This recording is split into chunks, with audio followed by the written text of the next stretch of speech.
मित्रांनो, आज आपण विज्ञान भाग 2 मधील प्रकरण क्रमांक 4 पर्यावरणीय व्यवस्थापन याच्याबद्दल आपण माहिती पाहूया. तर सगळ्यात पहिल्यांदा पर्यावरण म्हणजे काय?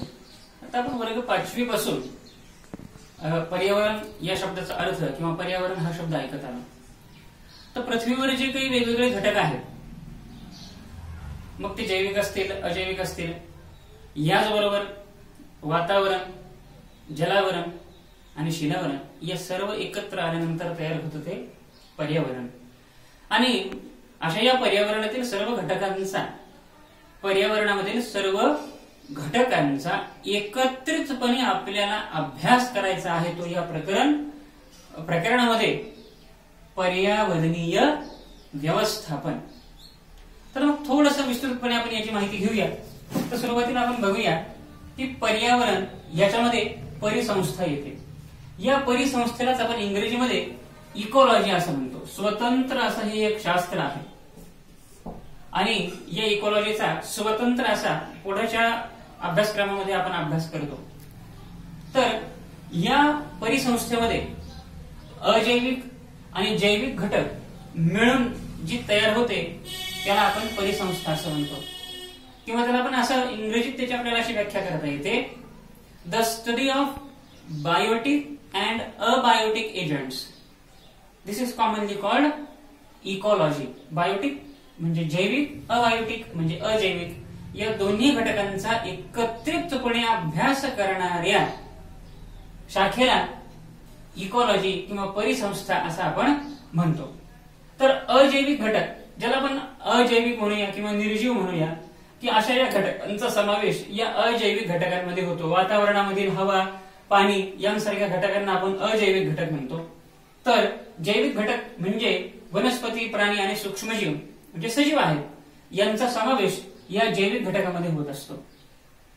हे सर्व जैविक आणि अजैविक घटक एकमेकांवरती अवलंबून आहेत.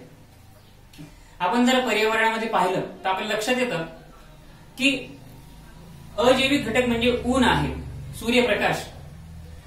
हा सूर्यप्रकाश घेऊन वनस्पती आपले अन्न तयार करतात आणि वनस्पतीवर जगणारे असंख्य असे सजीव आहेत जे अन्न म्हणून त्या वनस्पतींचा उपयोग करतात. आपण त्यांना शाकाहारी म्हणूया किंवा अन्न साखळीचा जर आपण विचार करायला गेलो तर त्यांना आपण भक्षकाच्या स्वरूपात जर म्हटलं तर प्राथमिक भक्षक असंही आपण म्हणतो. आणि मग ही अन्न साखळी आहे, या अन्न साखळीतील प्रत्येक घटक हा एकमेकांवरती अवलंबून असतो. अन्न साखळीचा जर आपण विचार करायला गेलो तर याच्यामध्ये प्राथमिक भक्षक, द्वितीयक भक्षक आणि तृतीयक भक्षक यांचा समावेश होतो. प्राथमिक भक्षक म्हणजे सरळ वनस्पतींवर अवलंबून असणारे किंवा स्वयंपोषी, हे प्राथमिक भक्षक आहे. मग प्राथमिक भक्षकांमध्ये ससा, हरिण यांचा समावेश होतो. त्यानंतर दुसऱ्या टप्प्यावर येतात द्वितीयक भक्षक.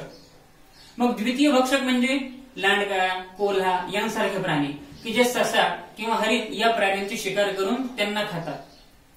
आणि तृतीयक भक्षक म्हणजे जे द्वितीयक भक्षकांची शिकार करतात आणि त्यांना खातात, यांचा समावेश तृतीयक भक्षकामध्ये येतो. तर अशा प्रकारची ही अन्न साखळी असते. आणि अन्न साखळीमध्ये असणाऱ्या सर्व घटक हे एकमेकांवरती एकमेकांवरती अवलंबून असतात. याचा सविस्तर अभ्यास आपल्याला जर उदाहरणाने पाहायचा झाला तर आपण पुस्तकामध्येच आपलं एक उदाहरण दिलेलं आहे की भारताचा जो काही दक्षिण भाग आहे, या दक्षिण भारतामध्ये भात हे प्रमुख पीक आहे. भातांचं उत्पादन खूप मोठ्या प्रमाणावर केलं जातं. शेतीमध्ये भाताची लागवड होते. आणि मग भात लागवड ज्या ठिकाणी होते त्या ठिकाणी त्या भातावर पडणारे किडे, तुडतुडे, नाकतोडे यांसारख्या किड्यांची संख्या खूप प्रचंड प्रमाणामध्ये वाढते. आणि मग आपोआपच किड्यांची संख्या वाढली तर किड्यांची संख्या नियंत्रित करणारा घटक म्हणजे बेडूक. बेडकांची संख्या खूप प्रचंड आहे कारण की किड्यांची संख्या खूप प्रचंड आहे. बेडकांना खूप मोठ्या प्रमाणावर अन्न मिळतं म्हणून बेडकांची संख्या वाढली. बेडकांची शिकार करणारे साप यांची ही संख्या तिथे मोठ्या प्रमाणामध्ये आहे. कल्पना जर आपण केली, एक विचार केला की समजा या ठिकाणचा कोणताही एक घटक जर कमी झाला, यातला कोणताही जर एक घटक नष्ट झाला तर त्याचा परिणाम काय होणार आहे? आता समजा एक उदाहरण घेऊन आपण पाहूया. उदाहरणार्थ, किड्यांची संख्या किंवा नाकतोडे किंवा किड्यांची संख्या कमी झाली. याचा परिणाम असा होईल की बेडकांची संख्या आपोआप कमी होईल, कारण की बेडकांना खाण्यासाठी अन्न मिळणार नाही, परिणामी उपासमारी आणि दुसरी गोष्ट साप त्यांची शिकार करतील, म्हणून आपोआप बेंडूक कमी होतील. याचा परिणाम कालांतरानं सापांच्या संख्येवर सुद्धा होणारच आहे. आता आपण दुसऱ्या बाजूने विचार करूया की जर का बेंडकांची संख्या जर संपली, तर बेंडकांची जर संख्या संपली तर भात या पिकावर पडणाऱ्या किडींची संख्या खूप मोठ्या प्रमाणामध्ये वाढेल, परिणामी भात पिकाचं मोठ्या प्रमाणात नुकसान होईल आणि जे तृतीयक भक्षक किंवा सापासारखे प्राणी की जे अन्न म्हणून बेंडकाचा उपयोग करतात त्यांच्या संख्येवर नियंत्रण येईल, त्यांची संख्या अतिशय कमी होईल किंवा नष्ट होतील ते. म्हणून अन्न साखळीमध्ये जेवढे काही घटक आहेत हे सगळे घटक एकमेकांवर परिणाम करणारे आहेत. दुसऱ्या बाजूला आपण सुरुवातीला म्हटलं की जैविक घटकामध्ये सूक्ष्मजीव येतात, वनस्पती आणि प्राणी येतात. आता पर्यावरण संवर्धन, या ठिकाणी पर्यावरण संवर्धनामध्ये यांची भूमिका अतिशय महत्वाची असते. थोडंसं आपण जर पुनरावलोकन करायचं ठरलं तर आपल्याला असा विचार करावा लागेल की या पर्यावरण स्वच्छता करण्यामागे या सूक्ष्मजीवांचा खूप मोठा रोल आहे. आपण बऱ्याचदा गावाच्या शेजारी एखादं जनावर पडलेलं पाहतो, परंतु 4-6 दिवसांनी जर आपण तिथे जाऊन पाहिलं तर आपल्याला त्या ठिकाणी काहीच दिसत नाही. ते जनावर पूर्णपणे नष्ट झालेलं असतं. मग या ठिकाणी त्या जनावराला पूर्णपणे नष्ट करण्याचं काम हे त्या ठिकाणी असणारे सूक्ष्मजीव करत असतात आणि हे पर्यावरण स्वच्छ राखण्यासाठी खूप महत्वाची भूमिका पार पाडतात. आणि अशा या पर्यावरणासाठी या सर्व घटकांचा संतुलित राहणं तितकंच गरजेचं असतं. सर्वांची संख्या समप्रमाणामध्ये संतुलित असलीच पाहिजे. त्यानंतर आहे पर्यावरण संवर्धन. पर्यावरण संवर्धन ही काळाची गरज आहे. आज आपण खूप मोठ्या प्रमाणामध्ये वीरेंद्र सहवाग असेल किंवा अमिताभ बच्चन यांसारखे ब्रँड अँबॅसेडर हे पर्यावरण संवर्धनासाठी काम करत आहेत. वसुंधरा रक्षणासाठी ते काम करत आहेत. शक्य होईल तितकं प्रदूषण कमी करण्याचं आवाहन भारत सरकारतर्फे सुद्धा बऱ्याचदा केलं जातं. आणि हे पर्यावरण संवर्धन करताना नेमकं पर्यावरण संवर्धन करायचं म्हणजे काय करायचं किंवा नेमकं पर्यावरणावरती कशाचा आणि काय परिणाम होतो याची माहिती थोड्या प्रमाणामध्ये आपल्याला असणं गरजेचं आहे. आपण ती बघूया. तर यावर परिणाम करणारे घटक 2 आहेत. एक म्हणजे नैसर्गिक घटक आणि दुसरा म्हणजे मानवनिर्मित घटक. नैसर्गिक घटकांमध्ये नैसर्गिक आपत्ती येते, भूकंप येतो किंवा वादळे येतात, महापूर येतात आणि यांच्यामुळं पर्यावरणाची खूप मोठ्या प्रमाणामध्ये प्रचंड हानी होत असते.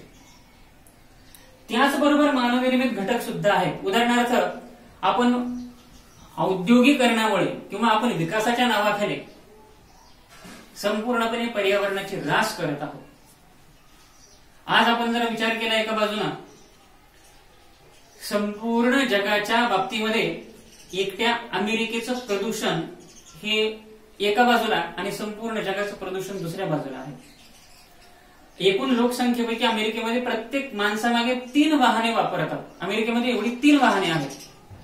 कारखानदारी, उद्योगधंदे यामुळे आज आपण पर्यावरणाची खूप मोठ्या प्रमाणामध्ये हानी करतो आहे. विकासाच्या नावाखाली आपण अणुचाचण्या घेतो आणि अणुचाचण्या घेऊन आपण काय करतो तर त्याचा विकास कामासाठी उपयोग न करता एकमेकांनी क्षेपणास्त्र तयार करून एकमेकांवर आक्रमण करण्यासाठी आपण त्यांचा आज उपयोग करत आहोत. हाच जर विकास असेल तर हा विकास नसून आपण यातून फक्त पर्यावरणाची हानीच करणार आहोत. आणि म्हणून या सर्वांचा समावेश मानवनिर्मित घटकांमध्ये होईल.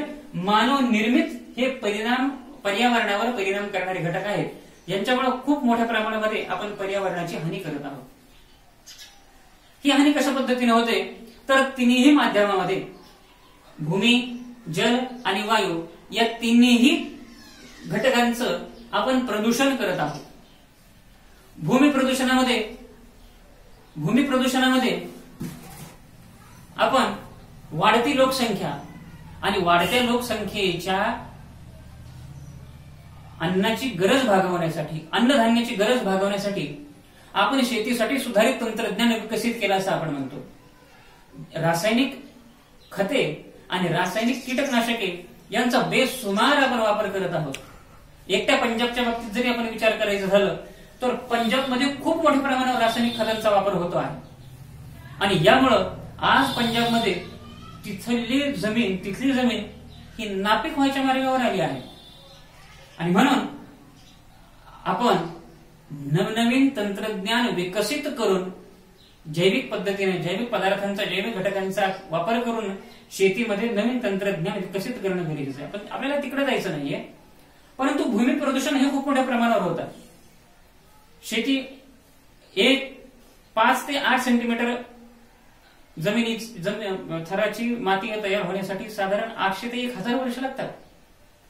परंतु नैसर्गिक आपत्ती असेल याच्यामुळं पाण्याच्या प्रवाहाबरोबर किंवा वाऱ्याबरोबर सहज आपल्या शेतातली सुपीक माती वाहून जाते. याचाही आपण विचार केला पाहिजे. जमिनीची होणारी धूप टाळण्यासाठी आपण सतत प्रयत्नशील असलं पाहिजे. आणि मग ही जमिनीचं प्रदूषण किंवा भूमी प्रदूषण कसं होतं? माती वाहून गेल्यामुळे, जमिनीची धूप झाल्यामुळे, या जमिनीमध्ये वेगवेगळ्या प्रकारचे रसायनं सोडल्यामुळे, मग रासायनिक खत असतील किंवा कीटकनाशक असतील यांचा वापर बेसुमार वापर केल्यामुळे.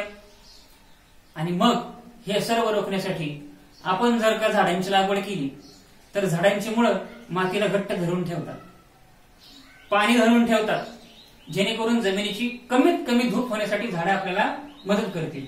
त्यानंतर जलप्रदूषणाबद्दल सांगायची गरजच नाहीये. कारण आजही आपण सर्व खेड्यातले लोक आहोत. गावाच्या शेजारी वाहत जाणाऱ्या नदीवर काय घडतं हे सगळे आपल्याला माहिती आहे. गावातले सगळे लोक सकाळी उठले की ते नदीच्या काठावरती असतात. यामुळं त्या जमिनीचं पाणी दूषित होतं. गावातील जनावरं धुण्यासाठी आपण त्या ठिकाणी जातो. गावात राहणारे सर्व लोक कपडे धुण्यासाठी नदीवरच जातात. आणि तेच पाणी आपल्या पुढच्या गावातील लोक पिण्यासाठी वापरतात. यामुळे रोगराई खूप मोठ्या प्रमाणावर वाढते. पूर्वी साथीचे रोग खूप मोठ्या प्रमाणावर वाढायचे. त्याचंही कारण याच प्रकारातून होतं. गावाच्या गाव ऊस पडायचे. कारण एका गावातून वाहत जाणारी नदी ही अनेक गावातून वाहत जाते. आणि जर तिचं पाणी प्रदूषित झालं असेल तर त्यामुळं सर्व लोकांना त्याची हानी पोहोचते. त्याचबरोबर दिल्ली सारख्या शहराच्या ठिकाणी आपण जर पाहिलं तर कारखानदारी ही त्या नदीच्या काठावरच आहे. शासनानं कायदा केलेला आहे की कारखानदारीमधून बाहेर पडणारं सांडपाणी हे अतिशय प्रदूषित आहे. त्याच्यावर योग्य ती प्रक्रिया करून नंतरच आपण ते पाणी कारखान्याबाहेर आलं पाहिजे. पण शासनाचे नियम आज पूर्णपणे पाळले जातात का तर याचा आपण कुठेतरी विचार केला पाहिजे. वाढती कारखानदारी, वाढतं औद्योगिकरण आणि लोकांचे अज्ञान यामुळे खूप मोठ्या प्रमाणामध्ये आपण जलप्रदूषण करत आहोत. पण आपल्या हे लक्षात यायला पाहिजे की आपण नुसतं पुस्तकात वाचतो आणि गुळगुळीत ठेवतो. पाणी हे जीवन आहे. पण त्या जीवन असणाऱ्या पाण्याची काळजी आपण घेतो का? ते पाणी शुद्ध राहील याची आपण काळजी घेतो का? तर नाही. पुराणातली वांगी पुराणातच. म्हणून कुठेतरी आपण याचा विचार केला पाहिजे. आणि जलप्रदूषण कशा पद्धतीने रोखता येईल यासाठी आपण सर्वांनी सज्ञ असलं पाहिजे, सुज्ञ असलं पाहिजे, जागृत असलं पाहिजे. जर जमिनीचं किंवा पाण्याचं प्रदूषण करत होताना घडत असताना जर आपल्याला दिसत असेल तर आपण त्याच्या विरोधात आवाज उठवला पाहिजे किंवा दुसऱ्यानं नाही केलं पाहिजे. मी केलं तर चालतं हे मात्र चालणार. आपणही त्यासाठी सतत प्रयत्नशील असलं पाहिजे की आपल्याकडून जमिनीची किंवा पाण्याचं प्रदूषण होणार नाही. त्यानंतर आहे वायू प्रदूषण. वायू प्रदूषणाच्या बाबतीत आपल्याला असंच म्हणता येईल की वाढती कारखानदारी याच्यामुळे त्या कारखान्यामधून निघणाऱ्या चिमणीज, धूर, वाहने यांच्यामधून निघणारा धूर हा पर्यावरणाची सतत हानी करतो आहे. त्याचबरोबर शेतातील जे काही शिल्लक राहिलेले उत्पादित आहेत, जनावरांचा चारा असेल किंवा इतर एखादं पीक घेतल्यानंतर जी शिल्लक राहणारा जो काही केर कचरा आहे आपण हाही सरळ शेतकरी जाळतो. यापासून निघणारे जे घातक वायू आहेत, सल्फर डायऑक्साईड सारखे वायू, हायड्रोजन सल्फाईड सारखे वायू त्या ठिकाणाहून बाहेर पडतात आणि पर्यावरणामध्ये गेल्यानंतर आम्ल पर्जन्यासाठी ते कारणीभूत असतात.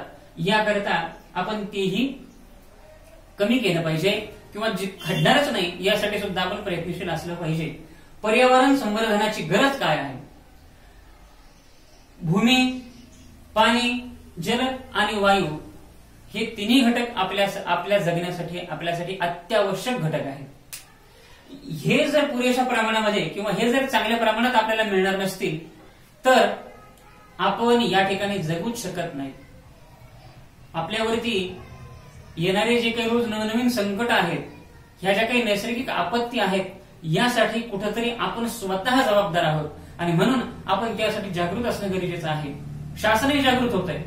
आज वेगवेगळ्या प्रकारच्या परिषदा घेऊन, वेगवेगळ्या प्रकारचे कायदे करून, जसं वन्यजीव संरक्षण कायदा शासनाने केलेला आहे, अशा प्रकारचे कायदे करून वेगवेगळ्या प्रकारचे क्षेत्र वन्यजीवांसाठी आरक्षित करून शासनाने एक पाऊल पुढे टाकलेलं आहे. आता आपली ही सामाजिक जबाबदारी आहे की आपण यासाठी प्रयत्नशील असलं पाहिजे. Okay, thank you.